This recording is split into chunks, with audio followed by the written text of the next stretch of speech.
Soy Sonia Rousel, directora médica de Policlínica Guipúzcoa, y es un honor para mí hoy presentar el aula de esta tarde con los doctores Izquierdo y la doctora Basterrechea, cirujano torácico y oncóloga médica de Policlínica Guipúzcoa. Bueno, sabiendo y siendo conscientes de que esta pandemia va a durar todavía unos cuantos meses más, no tenemos que perder de vista diagnósticos importantes, graves y mortales, como es el cáncer de pulmón. Esta tarde los doctores nos van a situar en el escenario real en el que se encuentra el diagnóstico y tratamiento de esta enfermedad, en muchas ocasiones mortal. Sin más retraso, le doy la palabra a la doctora Basterrechea, que comenzará con su presentación. Gracias y bienvenidos.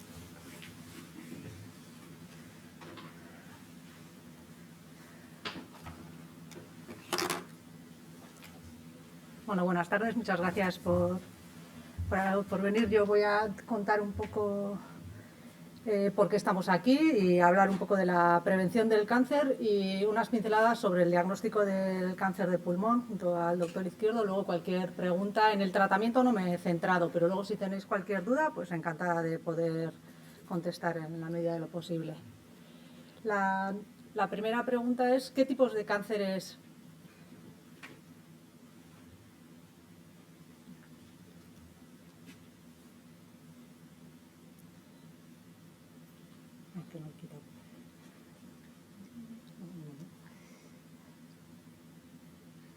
¿qué tipos de cánceres se pueden prevenir? Y si todos los cánceres se pueden prevenir o si hay alguna prueba que podemos hacer para la detección precoz.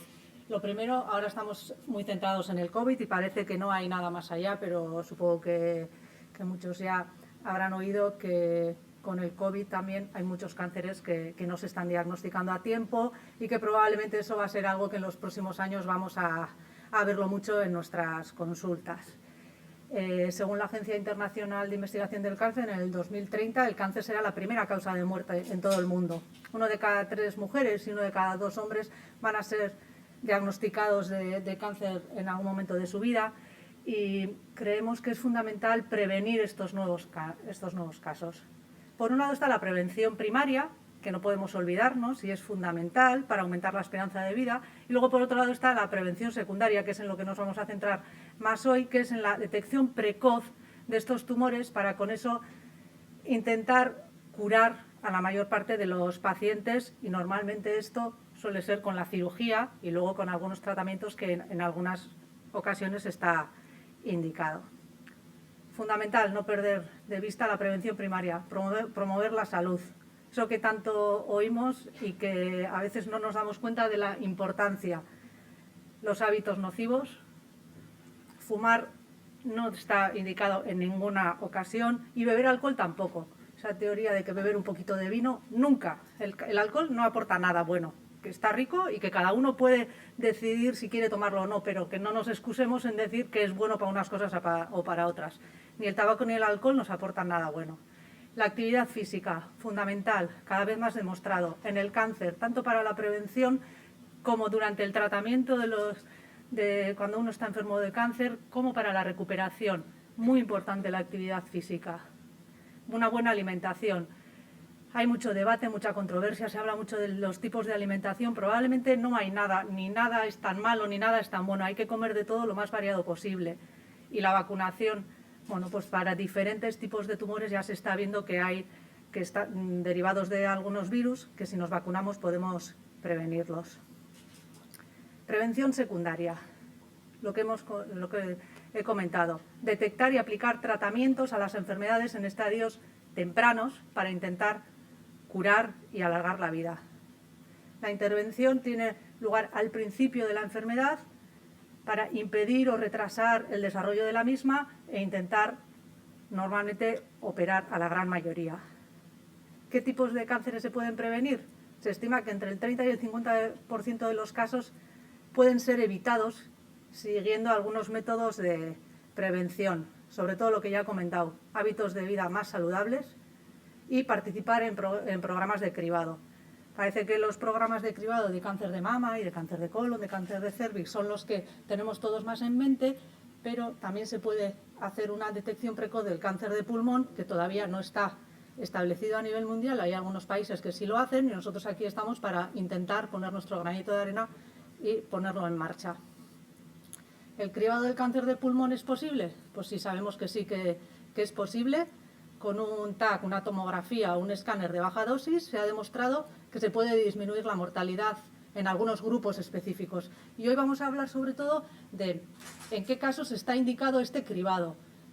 Hoy iremos hablando mucho de eso. Se habla del número de cigarrillos al día. No es que no vayamos a tener o estemos exentos de tener cáncer de pulmón por no fumar o por diferentes cosas, pero ¿dónde se ha demostrado que realmente aporta un beneficio participar en este tipo de cribado? En eso nos centraremos. La mayoría de los cánceres de pulmón se diagnostican en una etapa avanzada. Hoy en día en las consultas muy pocos pacientes tenemos la oportunidad de operarles y luego hacerles un tratamiento con quimio, radioterapia. Entonces, si les diagnosticamos ya en una etapa avanzada, pues eso dificulta mucho el diagnóstico, hacemos muchas pruebas y el tratamiento, desgraciadamente, también pues pocas veces conseguimos curar a nuestros pacientes. O sea que la respuesta a si es posible el cribado, sí es posible, con un programa de cribado y luego una estrategia de prevención del tabaquismo, que sabemos que es el principal factor de riesgo. Es muy importante hacer hincapié en esto, no sirve de nada hacerse TAC frecuentemente si seguimos fumando, va todo a la vez. Los factores de riesgo para el cáncer de pulmón: cualquier cosa que aumente la probabilidad de que una persona desarrolle una enfermedad se llama factor de riesgo. Sabemos que el tabaco es el que más, pero también hay algunas exposiciones laborales, el radón, asbestos y otros agentes que pueden producir cáncer, aunque en mucha menor medida. Una historia personal de cáncer relacionado con el tabaco. Si uno tiene antecedente de haber tenido cáncer de vejiga o cáncer del área de otorrino, probablemente también tenga aumentada la probabilidad de tener un cáncer de pulmón. Una historia familiar de cáncer de pulmón, aunque la realidad es que la historia familiar en este tipo de cáncer no aporta mucho y es muy poco probable que esté relacionado. Y luego sabemos que hay ciertas enfermedades pulmonares crónicas, los bronquíticos crónicos, tienen más riesgo. Y también es importante que estos pacientes, si además fuman o han fumado mucho, participen en este tipo de cribados. ¿Y cómo afecta el tabaco a la salud? Pues sabemos que el humo de tabaco contiene muchos productos químicos que nos hacen daño, que el cáncer es la principal enfermedad relacionada con el tabaco y el cáncer de pulmón, pero no podemos olvidarnos que produce muchas otras enfermedades y muchos otros tipos de cánceres, y por eso es muy importante dejar de fumar y, sobre todo, a nuestros jóvenes intentar que no empiecen, porque es más fácil no empezar que dejarlo. Por eso es muy importante que esto lo hablemos más. A la hora de cuándo está indicado o no el cribado, hablamos de años paquete. Entonces igual dices, ¿pero qué es esto de años paquete? Años paquete es simplemente el consumo acumulado de tabaco a lo largo de nuestra vida, y para eso se calcula el número de cigarrillos que fumamos por los años de consumo dividido entre 20. Y muchas veces nosotros en nuestra historia clínica lo dejamos así reflejado y simplemente es un cálculo para que todos hablemos más o menos de la misma manera. Ahora voy a dar paso al doctor Izquierdo, que va a hablar más del diagnóstico, de la cirugía, y luego volveré a hablar yo un poco de algunas pruebas.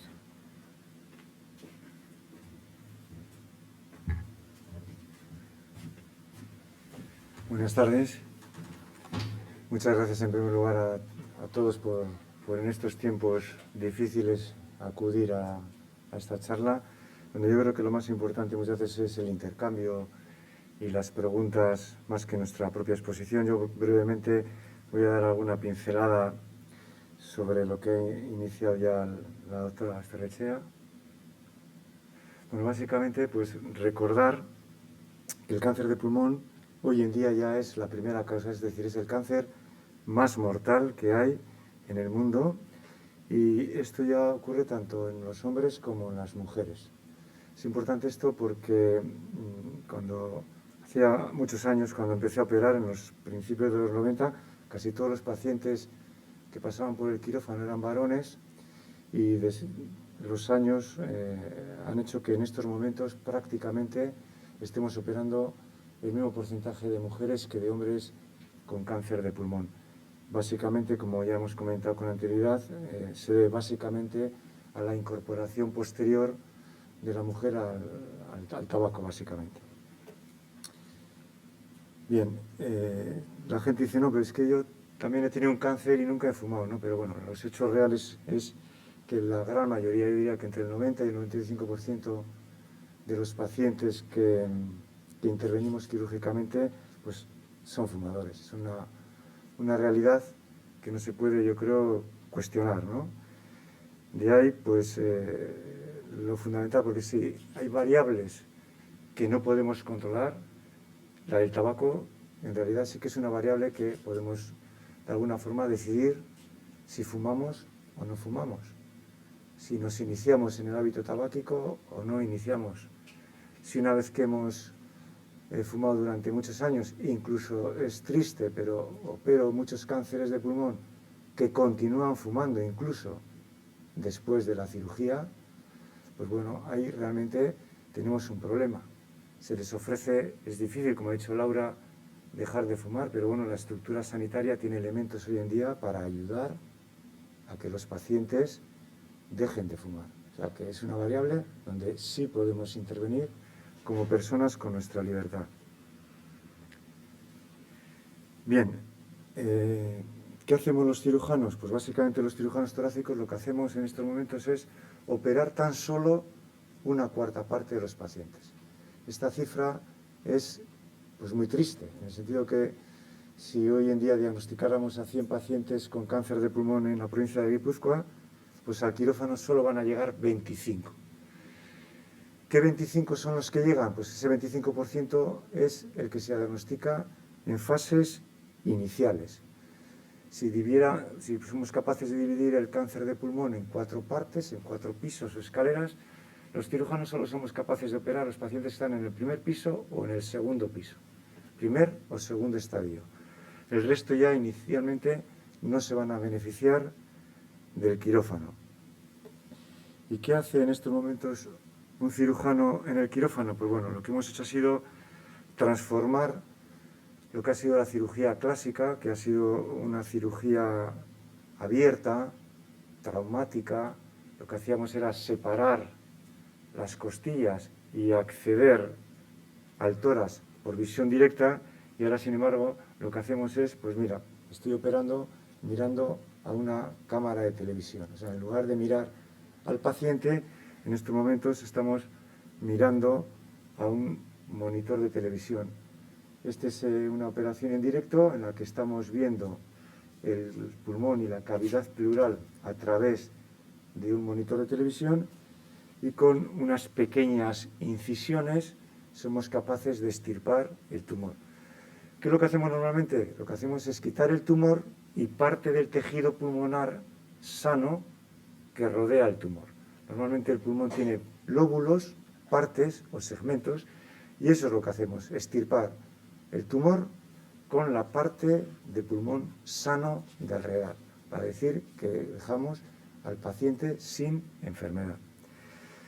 Bien, ¿qué hace esta cirugía videotoracoscópica? Pues bueno, lo que hacemos es, como os digo, en lugar de tener que separar las costillas y operar al paciente para quitarle el tumor a través de la toracotomía, que era lo que se llamaba, ahora lo que hacemos son 2 o 3 pequeñas incisiones, con lo cual el dolor postoperatorio es muchísimo menor, la recuperación en general también es mucho mejor, los pacientes se van a incorporar normalmente a sus actividades sociolaborales mucho más rápidamente, y en general el trauma quirúrgico es muchísimo menor que hace unos años. Perdón. Bien, por lo tanto, el objetivo de este programa de detección precoz pues es conseguir que los pacientes, en lugar de conseguir un 25%, pues mejoremos la cifra de ese 25%. Es decir, cuanto más diagnóstico precoz exista, más posibilidades de que el paciente pueda ser operado, que hoy en día sigue siendo el tratamiento de elección en el cáncer de pulmón, la cirugía. Bien, no voy a repetir un poco, pero como ha dicho Laura, en principio la población de riesgo sería aquella comprendida entre los 50 y 75 años con un consumo acumulado importante, es decir, los que han sido grandes fumadores. Y también en este grupo se incluirían aquellos pacientes que han dejado de fumar. Existe una ventana de riesgo que no está muy definida, pero hay algunos autores que dicen que entre 10 e incluso 15 años después de haber dejado de fumar, todavía estaríamos en ese periodo ventana donde hay riesgo potencial de tener un cáncer de pulmón a pesar de ese largo periodo de latencia de abstinencia de tabaco. Bien, y para terminar, hay en lo que se basa un poco esta charla, bueno, parte de lo que se basa, hay ya estudios serios de rigor científico, publicados además en revistas de ámbito internacional, donde no ofrece ninguna discusión. Es decir, este primero, que ya se publicó en el año 2012, hace 8 años, lo que compararon fue una población a los que se realizaba un TAC, un escáner, y a otro grupo seleccionado se le hacía simplemente una radiografía de tórax.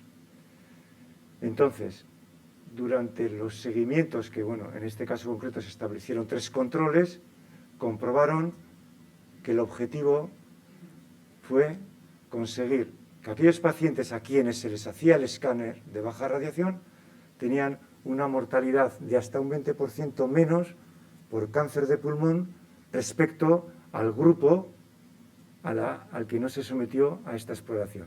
Y solo se hizo la radiografía simple de tórax. No hay que olvidar que todo objetivo de un screening o un programa de detección no es diagnosticar más. No se trata de hacer más diagnósticos, se trata de reducir el número de muertos por esa patología. Y en este estudio demostró que hasta un 20% de pacientes se morían menos aquellos que habían hecho el TAC, el estudio. Este estudio es americano y se intentó trasladar la realidad a Europa. Entonces, en Europa, en concreto, este trabajo se publica en el año 2018, es un trabajo europeo, básicamente de los Países Bajos, Holanda y Bélgica, se denomina Estudio Nelson, y lo que hacen es una cosa muy parecida. Hacen un escáner de baja radiación a un grupo de pacientes y a la otra rama del estudio no les hicieron nada, ni radiografía.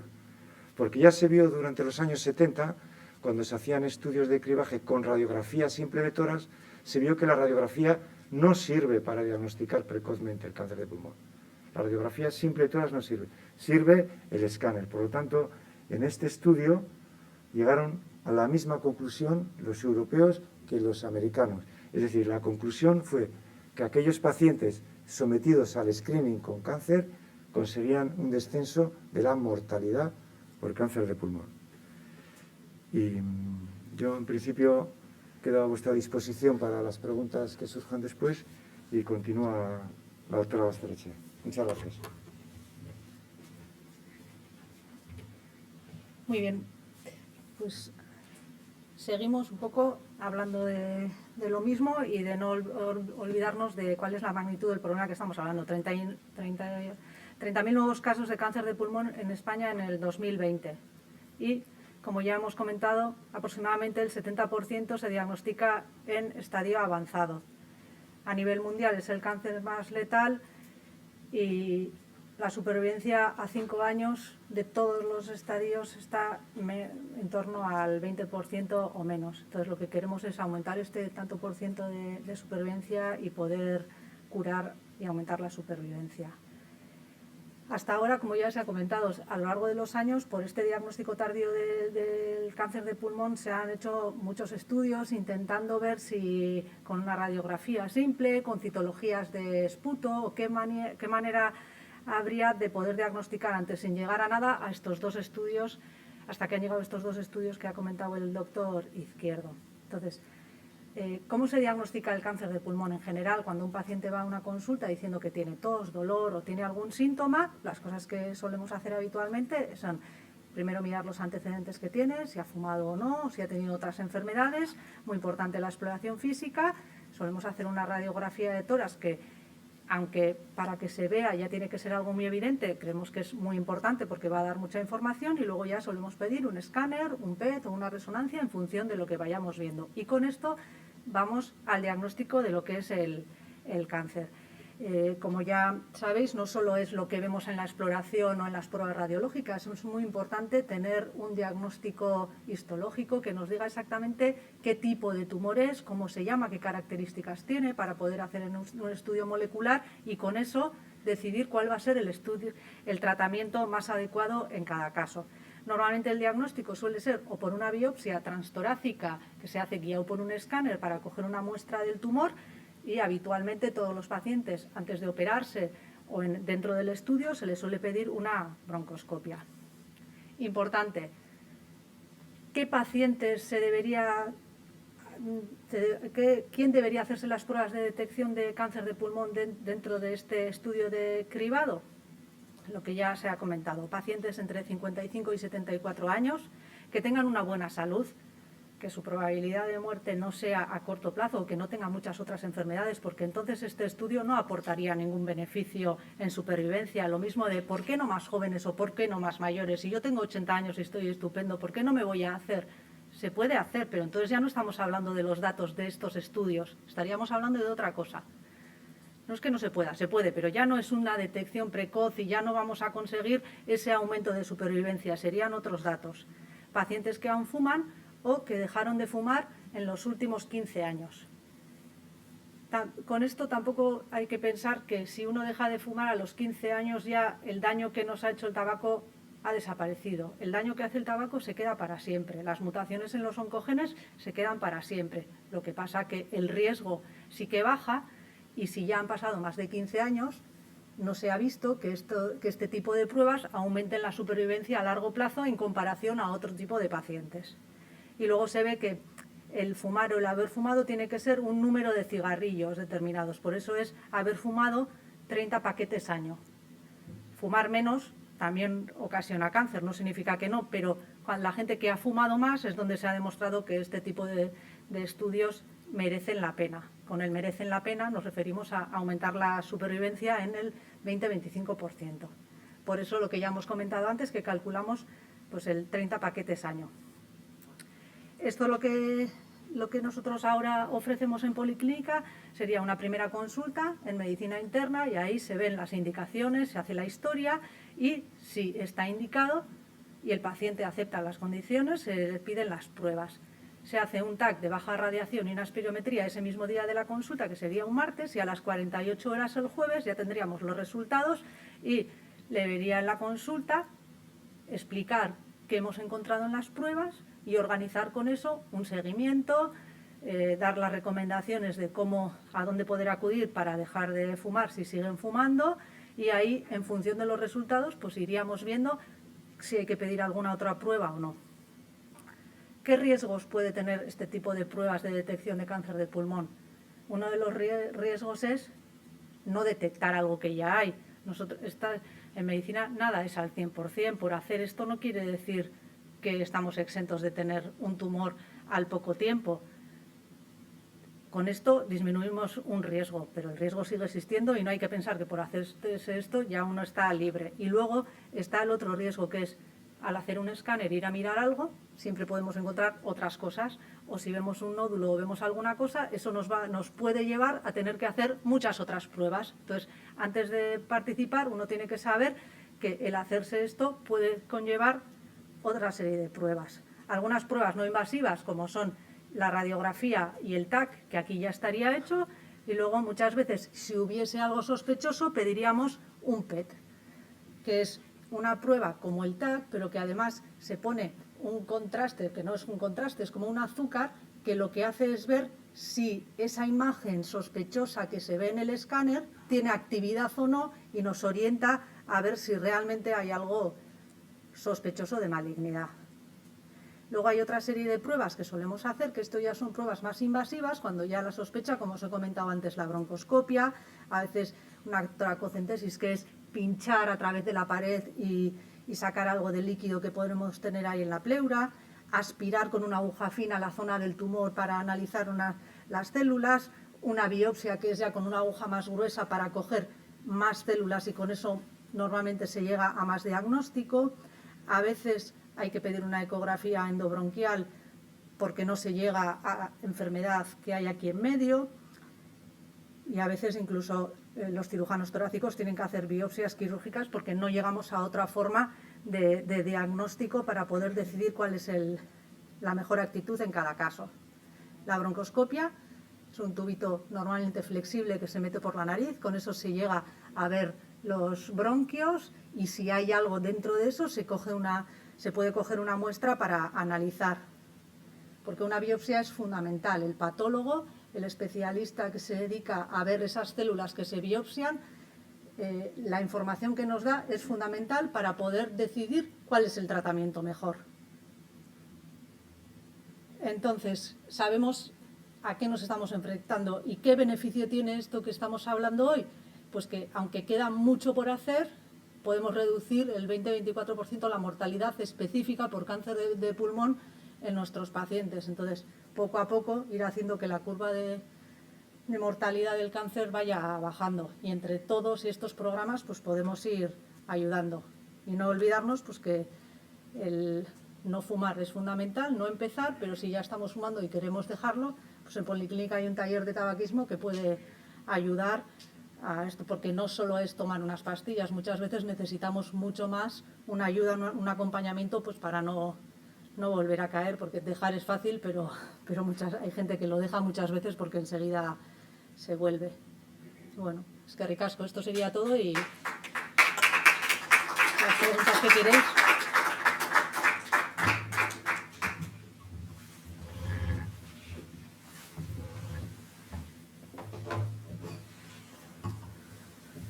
Bueno, pues damos paso un poco ahora.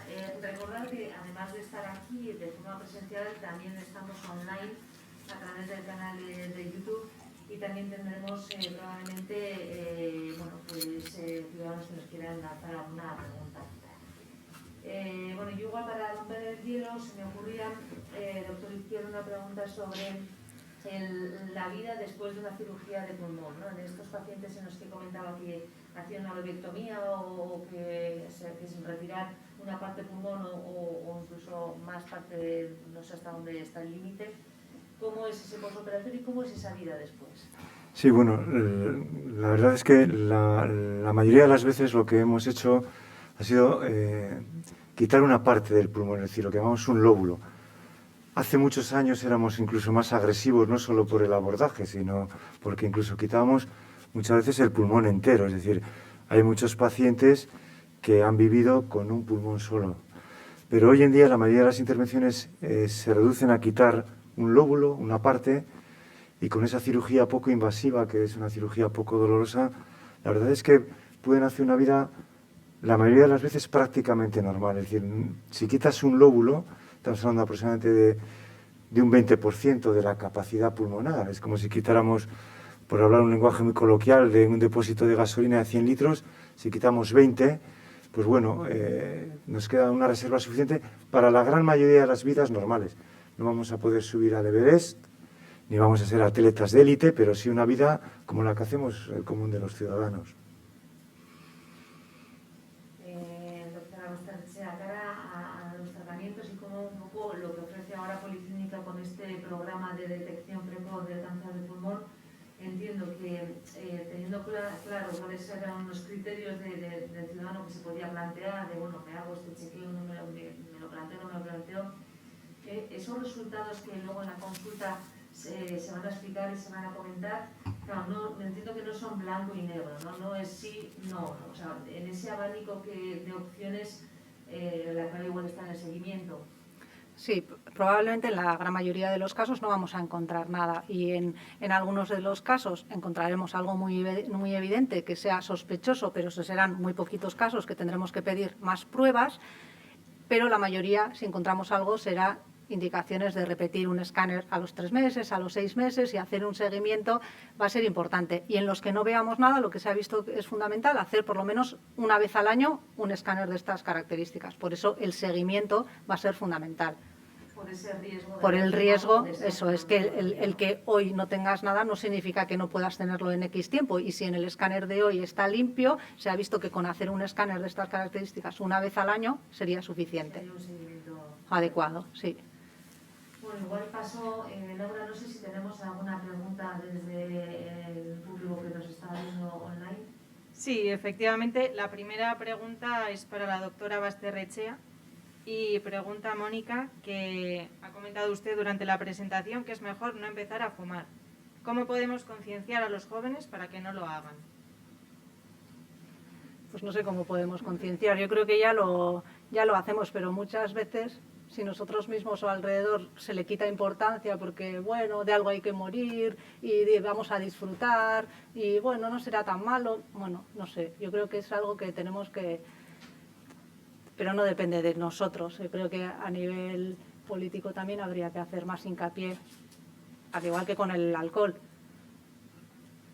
y con el vapeo, que también hoy parece que como fumar es malo, los cigarrillos electrónicos, pero al final eso los chavales que vapean les tienden más luego a fumar. O sea, es muy importante saber que eso, aunque no lleve nicotina, lleva otros productos químicos que también hace otro tipo de daño y además hace que luego vayan a fumar más. Es muy importante que no se fume nada, de ningún tipo.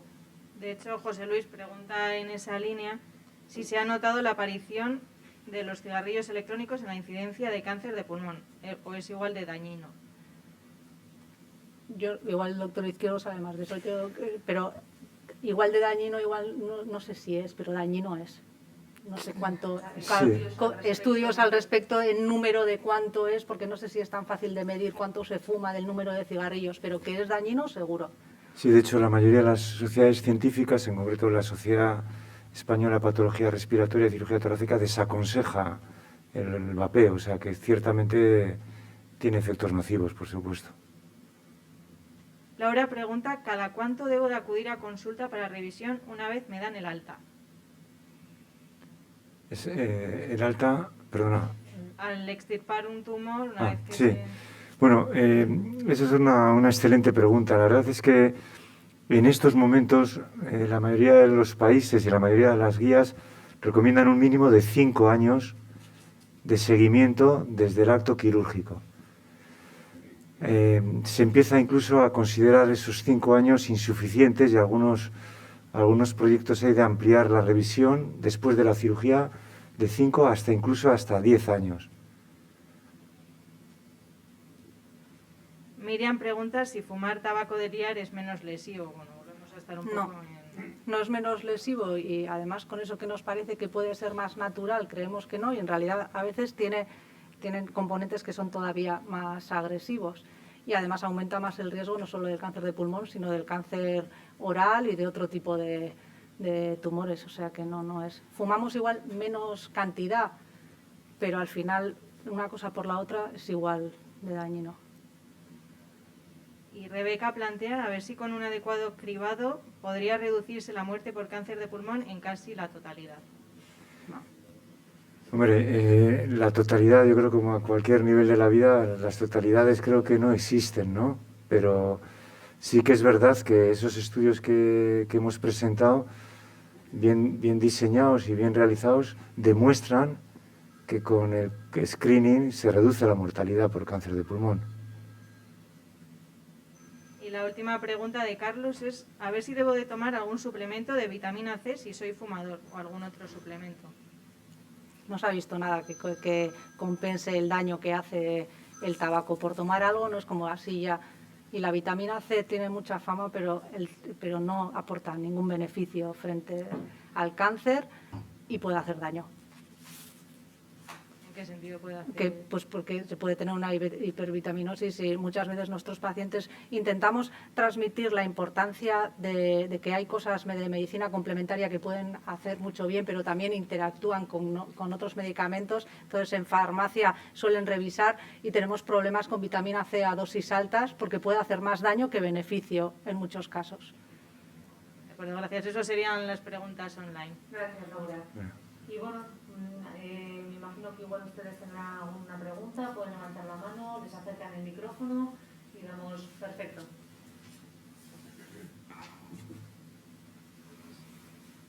Solamente una pregunta. ¿Hacia qué año más o menos se empezaron a hacer tomografías? ¿Más o menos? Sí, bueno, la tomografía como tal, la tomografía axial computarizada, lo que llamamos TAC, El primer TAC al País Vasco llega en el año 1981. Bueno, en concreto a Guipúzcoa. En el año 1981 llega el primer escáner, es decir, que hasta entonces era una técnica que no existía en esta provincia, ¿eh? O sea que no es, eso es un hecho importante, porque llega a la policlínica el escáner y eso hace que se mejore muchísimo pues bueno, la calidad de la imagen, que en definitiva es básico. Gracias. Aquí también la señora tiene una pregunta.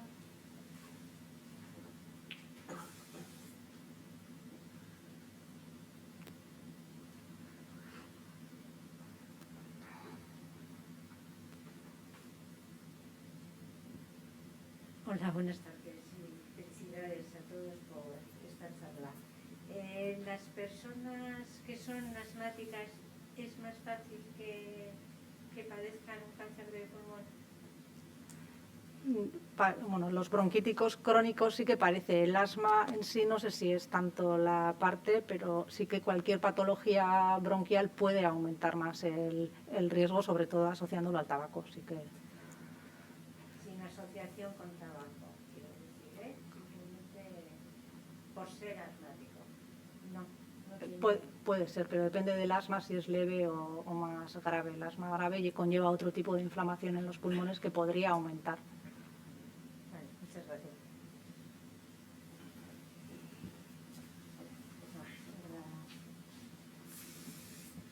Buenas tardes a todos. Es una pena que alguien no me estuviera televisando para el mundo.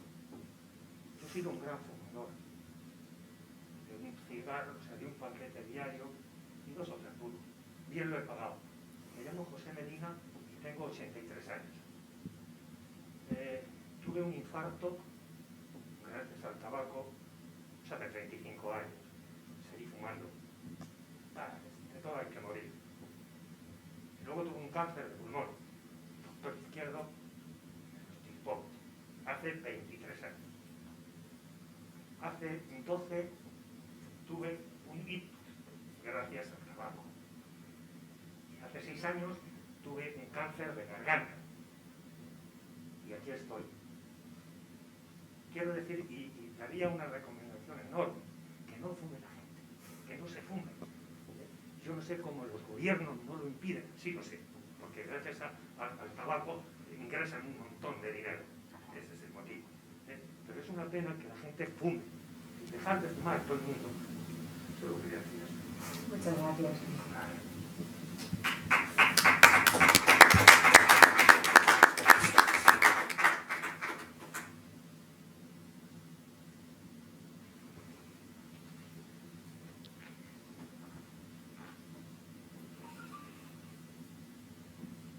Yo soy una paciente del doctor Izquierdo, diagnosticada hace un año de un tumor en el pulmón, operada por él, muy a tiempo, y yo llevaba 14 años sin fumar. Y hoy hago una vida completamente normal, gracias a él. Ese diagnóstico precoz, ¿no? Exactamente, sí. El Fue muy rápido. a tiempo y... Sí. Fue muy rápido, pero yo llevaba 14 años sin fumar, o sea que sí había sido una gran fumadora, pero... Lo que comentaba la doctora Bastarrechea, que las células tienen memoria, ¿no? Sí, totalmente. Te comentaba. Yo después de dejar de fumar, cuando mi querido amigo,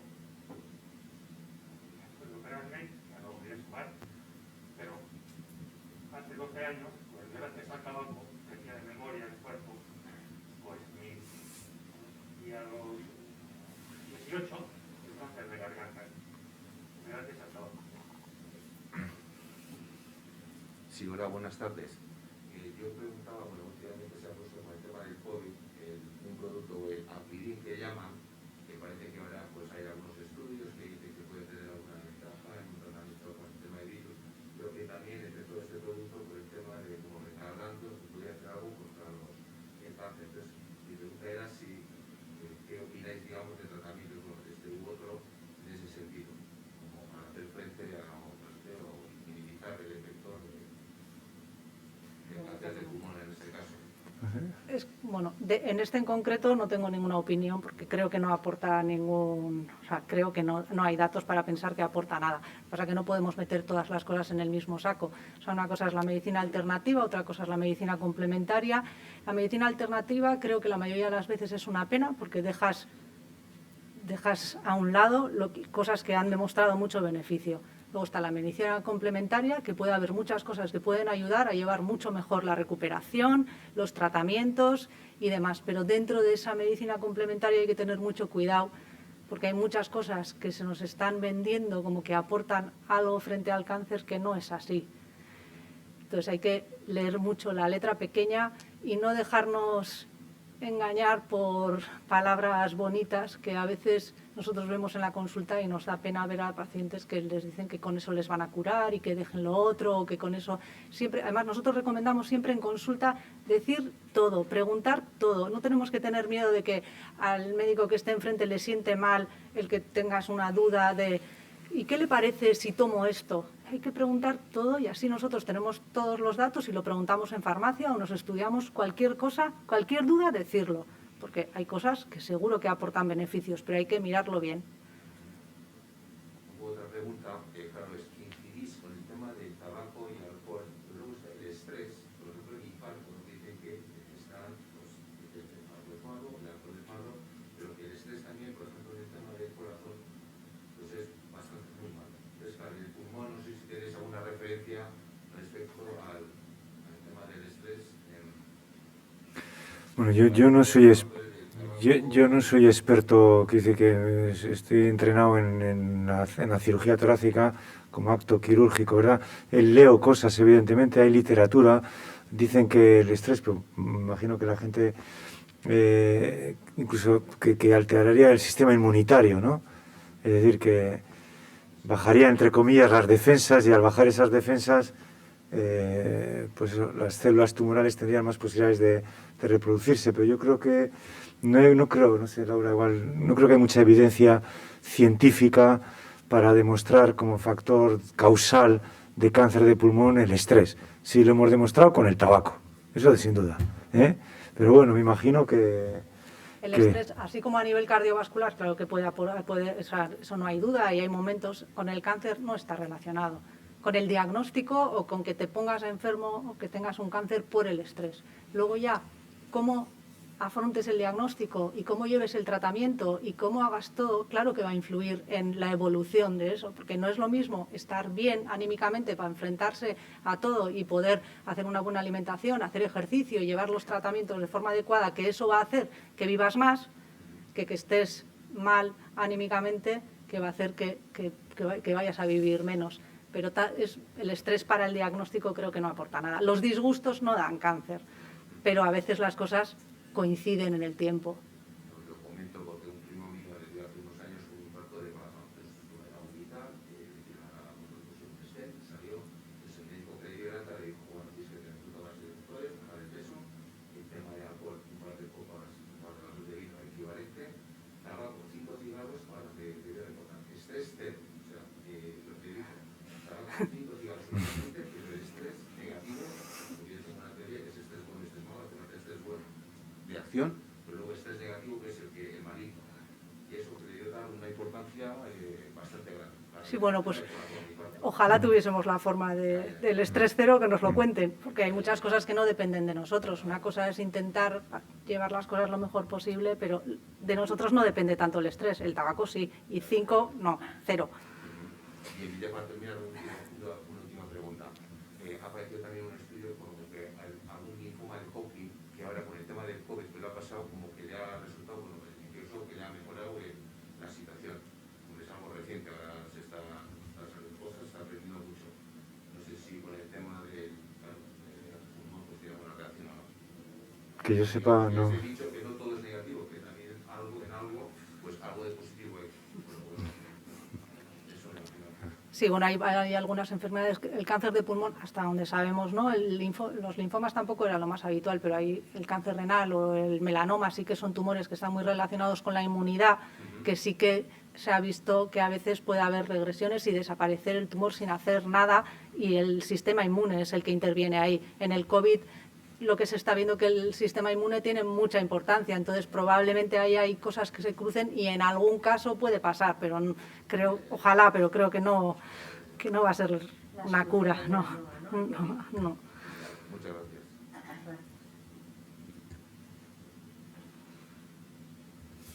Bueno, igual por resumir y por ir finalizando, yo creo que hemos concluido que realmente es muy importante y es como una responsabilidad ya sanitaria y social nuestra el poder ofrecer a todo el mundo la posibilidad de entrar en un chequeo, en una detección precoz de lo que es el cáncer de pulmón y con ello poder diagnosticarlo en estadios más avanzados y así tener una opción terapéutica mejor, ¿no? Bueno, pues Policlínica Guipúzcoa ofrece este nuevo tipo de detección precoz, además desde esas campañas de antitabaco que también participamos y que no debemos de olvidar que ese factor depende de nosotros y debemos de evitarlo, anularlo y retirarlo de nuestras opciones. Muchísimas gracias, doctora Basterrechea, muchísimas gracias, doctor Izquierdo, y muchísimas gracias a todos ustedes. Sí. Lo que pasa es que entiendo que para la parte médica no tiene que ser nada fácil, es una labor muy ardua, porque convencer a la ciudadanía en general de que si no hay síntomas previos, ¿no? El por qué se tiene un poco lo que, por qué se tiene que hacer esto, es una labor muy ardua, ¿no? O sea, yo creo que lo hemos asociado al consumo de tabaco. Claro. Sí. Igual que la mamografía la tenemos muy establecida o la citología en las mujeres, pues sería igual si has fumado, pero es verdad que como dices, si fumas realmente ya sabes que estás haciendo algo que no está bien, entonces es bueno, pero es para el que realmente se conciencie o quiera mirarlo, o, bueno, creemos que puede aportar mucho. ¿Tenéis alguna estadística de cuántos cánceres de pulmón operáis entre fumadores y no fumadores, más o menos? Sí, como he dicho antes en esa diapositiva, básicamente el 90 o el 95% de los pacientes que pasan por el quirófano son fumadores o han sido fumadores claramente. Tan solo un 5% aproximadamente no han tenido contacto con el tabaco. O sea, es claramente, la relación es indiscutible. ¿Y entre fumadores en activo y fumadores exfumadores? Ahí ya no te sé decir los datos. Porque yo tengo casos cercanos que fueron exfumadores y a los 10, 15 años... Es que ya hemos comentado que la población... Sí, por eso hemos comentado en las dos diapositivas que hasta 10 o 15 años después de dejar de fumar, y aquí tenemos un ejemplo en la sala, existe el riesgo de tener un cáncer de pulmón. Yo tenía un primo que le pasó lo mismo, con 10, 15 años y cáncer de pulmón, quizás así, si en un año fuera. No es negativo, en el trabajo no es negativo, no hay que fumar.